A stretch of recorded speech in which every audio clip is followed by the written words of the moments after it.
Do you need to create a change request form? Are you not quite sure what information you need to capture or how to best display it? Perhaps you are looking for a change request form template. Well, either way, you've come to the right place because in today's video, I'm going to be showing you exactly how to build this optimized change request form from scratch. Now, before I delve in, I do just want to quickly mention that I have made this pre-formatted, done-for-you request form available for instant download. There will be a link in the description below if you want to pick it up. There will be a slight cost involved, but it will be less than the price of a cup of coffee. It will save you a lot of time having to build this yourself, and it also helps to support the channel, so that would be appreciated. Nevertheless, let's move on to building this change request form. And as you can see, I have Microsoft Word opened up. That's what I'm going to be showing you how to build this in. Bear in mind, what I'm showing you is the process, the steps, and the information you need to include. So you could always use a different software. It could even be a project management software if needs be. Nevertheless, let's delve into it. So what I would first recommend that you do is you type the name of the document at the top. Therefore, if you send this on to any stakeholder, they'll know exactly what they've got here and what they've opened. So I'm going to be using the Calibri font. It's very professional and it looks really, really good. It's very legible as well. Now, I like to put this as, quite a large size. Just make it really, really clear it's the heading of the document. At this point, I would advise putting this at, say, font size 12. What we're going to do here is we're going to create a table, and that's just going to give us a key content area to put the kind of high level information regarding to each change request. So what I would recommend you do is click insert. We're going to hover over table, click here. Now what I'd recommend is let me just work this out, is a 2x7 table. If you get this wrong, you can always right click and go insert rows above or below. But what we're going to be doing here is we're just going to be putting in the key content. So I'll type all the information in and then we can kind of format it afterwards. So project name, change number. And I'll also be walking you through in this video some example information that you need to capture against each heading or each element of the form. So date of request, I'm going to capitalize that. We then want requested by, we're nearly there, requester's contact information. We could just put info, and then here we're going to put in priority. So what I'd suggest that you do at this point is click on table design. And there's loads available. You can choose different colors depending on perhaps your company branding. I'm going to choose this one for now. I'm going to bold these. And I'm also going to put in some shading. So I like a gray. I think that's really, really professional. And it just separates, you'll notice, it separates the kind of heading from the content area. So in terms of what you'd want to put in, I'm actually going to put this font size up a little bit. So we're going to, let's go for 13. You need to basically find a font size that works for you. Remember, I'm zoomed out at 80% at the moment. So this is essentially what it will look like when we're zoomed in. And I think that looks quite nice. It's quite legible.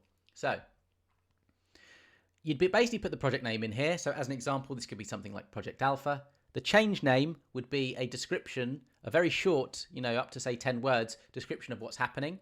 So this could be something like product version 4.9 installation or something like that. Change number would be, let me actually type this in. So I'll put this all in just so you can see. Product version 4.9 installation. Sorry for the terrible spelling there. I don't want this in bold. We can do all the formatting afterwards. Here, I'd recommend giving each change a number. I'm actually just going to get rid of all the bolding here so I don't have to keep doing that manually. Then you want to put in the date. So as an example, let's just put literally any date that springs to mind here. Requested by, then you could put the individual. So as an example, it could be someone like Lyle Huntington. You could then put his information in. So if anybody wanted to follow up with whoever submitted this, they can. to put their email address perhaps, or even their phone number, or perhaps both. And then here you could put something at low, like low, medium, or high, just as an example. So that's the kind of first key content area. The next content area I recommend is just somewhere to put the change details. So I've just selected heading 2. I'm in the home ribbon and I've selected heading 2, and I'm just going to literally write change details. Now what I'd recommend, we've got this as font size 24, so I'm going to recommend this as font size 20. I'm going to press bold, make this kind of black font and bold. We just basically want to differentiate. This is a kind of different content area. Now what I would do here, so this is 20, so in this font size I'm going to go 16, and I'm just going to call this description of change. Here we want a content area to give us more context as to that particular change. So I'm going to go insert, and I'm going to go, we could go text box, or alternatively what I like to do is shapes, and I'm just going to literally build this out like this. Make sure it's all kind of aligned. Now, when it comes to this, you've obviously got lots of options. I would recommend something like, that's quite nice. And then when it comes to adding the text, left click, right click, and then we can just go add text. So here we could put something like, so here, provide a high level overview of the change. So as an example, it could be something like, we want to increase the uptime of our financial product from 95 to 98%. That's an example. Now I want this to be here like this. But yeah, that works nicely in the center. We can also make this a little bit smaller. Okay. Now you may want to make this, in terms of the text box size, kind of the smaller the text box, it's kind of suggesting that you want less information. If you want to capture a lot of information, you can kind of do that. So you can indicate you want more information by kind of dragging that out. So that's a description of change. Now, what we can do at this point is we can left click and drag this down to select both of those. I'm pressing Control C on my computer, Control V, and that basically enables us to literally replicate what we've already created, and that just saves us a little bit of time. So here, I'm going to change this to reason for, take that out, for change. So here we want to provide a high level overview of why the change is required. So as an example, this could be something like, market research competitors have a higher uptime. Increasing our uptime will result in better customer satisfaction, keeping us competitive, and show that we are committed to investment in our existing products. So that's that. Now I'm going to copy this, so Control C, go down a little bit, Control V. This time we are going to have a content area for the change impact. So what's going to happen if we implement this change? Now what I recommend that you do at this point is select this table, press Control C. So you'll notice that we're leveraging a lot of the formatting we've already set up, which makes life a lot easier. So here you want to have a content area for scope. So if there's any changes to the scope of the project, then you can put that in here. At this point, deliverables, you know, what's going to be delivered as part of this change. So I'm actually going to remove all of this information.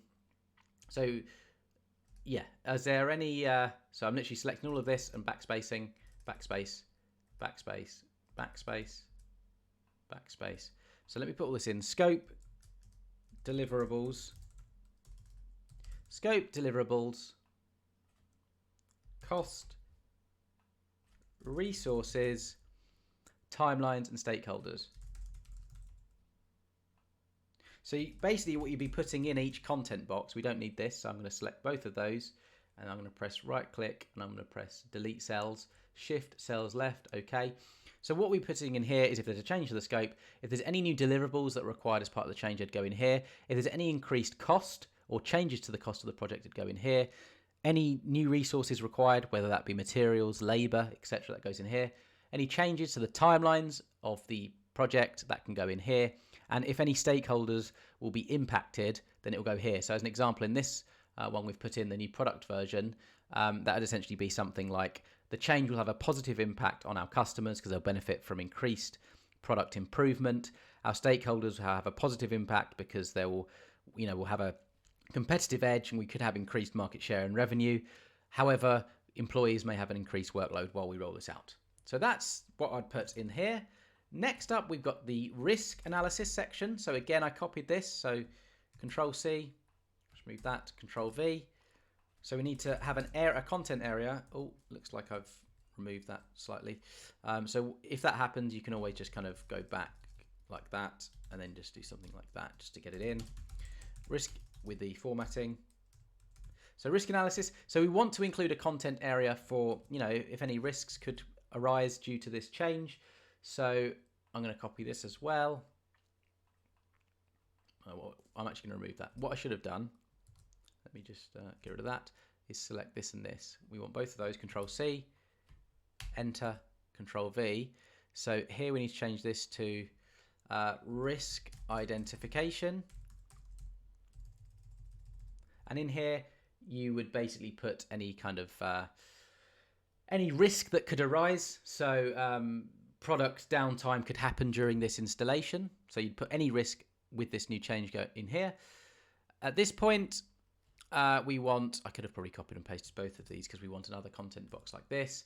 And we want, an area to essentially put in any risk mitigation strategies.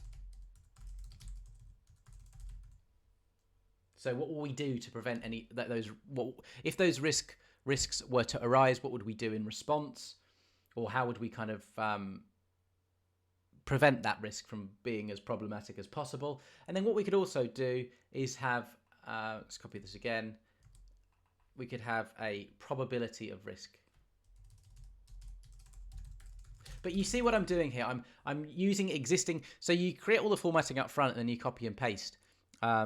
To basically build this out. It saves you a lot of time. Now make this small because we only want this to be something like low, medium, high. You can also add some, I've put some examples here, but you could put some information like this in so that when you send that form or whoever opens the form knows kind of what to include. I'd recommend that you do that, and I will include that in the template if you do kind of download that template. So probability of risk. This point we want an area for the decision. So I'm going to copy this table. I'm going to go down here. I'm going to copy this.